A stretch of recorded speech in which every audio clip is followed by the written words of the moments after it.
ATCH stock analysis tomorrow and onward. In this 1-minute video, I'm telling you whether Atlasclear stock or Atlasclear Holdings stock is a buy or not for me. So watch this short video till the end. It's 60% up. So where the heck are we heading next? Simple. Let me come here. I always want to look at it from a broader picture. You know, that's what I like to do. I'm just sticking to a strategy that I've refined over 4 years that has delivered thousands of great predictions, and I've documented everything. So with this huge expansion, doesn't necessarily mean that it's a clean break. Yeah, it's still not like a clean shift in market structure.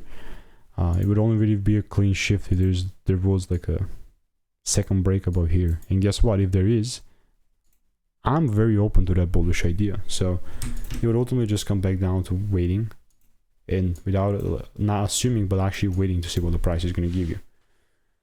Reacting, in other words. So if you want to learn the strategy that I'm using, there's a free course. Want to shortcut your success? Click the first link in the description. All reviews are 5 stars.